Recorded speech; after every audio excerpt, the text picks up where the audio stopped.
A white halftone color knockout might seem kind of pointless since most of the time a halftone knockout's used for transition areas, fades, semi-transparent areas, and the underbase that would show through is white, which is the shirt's color. However, what a lot of people don't realize is that those fade areas, those drop shadows, those areas can kind of feel chunky and they can kind of make the graphic feel stiff. So this is a technique to help the graphic feel softer on a white shirt.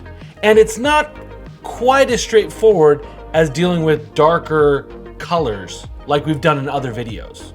So let's get into it. I've got this cute watercolor looking boho chic owl thing. It works great for a white knockout. First things we're gonna do, like we always do, we wanna check our size and resolution because you never want a halftone in a different size. You always wanna do the resizing first and then create your halftones. And yeah, 17 is way too big. Let's bring that down to 10 inches, 300 DPI.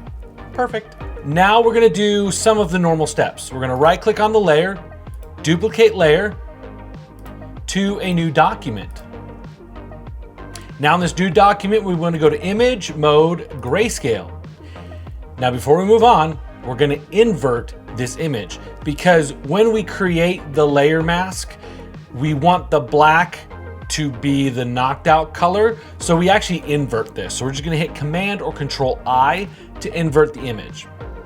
Now, the rest of the steps are again the same. However, when we go to Image, Adjustments, Levels, we have to do a few different things on this level adjustment. You don't want to pull the black up too far, maybe a touch, but really not much. You don't want to go past like 3 or 4 because in a normal image, the black is getting rid of the darker-ish colors, and a lot of the vibrancy of the image comes from lighter colors. So it doesn't matter that we crunch down the dark end of it, but in this case, we don't want to do it as much. So I'm only going to bring it up to about 3. And then I still want to bring the white slider way down to make sure most of this stuff doesn't get halftoned. But because the white is so close to those more vibrant colors, I actually want to make that transition a lot shorter, meaning I need to bring these grays down, or this mid-tone slider down a little bit more to create basically more ink infill halftone dots, if that makes sense. So I'm gonna click OK there. And then the rest of the steps are what we're familiar with. Image, mode, bitmap, OK, OK, 35-22.5 round, that works. Now if we zoom in, this is kind of a watercolor image, so there's a lot of noise in the image just because of the nature of the art style. So that's fine. We are going to lose some of these dots when we transfer, but it doesn't make a big impact on the overall look of it. We just want to open up some of these areas. And that's what we're doing here. We're opening up some of those highlights where those berries are, and we're dealing with those transition areas. So now we're going to hit Command and Control A to select all, Command and Control C to copy. Go back over to the original artwork, add a layer mask, make sure that layer is selected, add a layer mask, hold down Option or Alt and click on the layer mask, then Command or Control V to paste it and click off it, and there we go. Now, it's kind of hard to see what's going on because our lighter colors kind of blend in with that transparent grid behind. So let's add a layer, drag that layer below, Shift Delete to fill it in with white, and that lets us see a little bit better what's going on in those areas. And then if we want to make sure we're not losing much vibrancy, I'm going to hold down Shift and click on the layer mask to turn it on and off.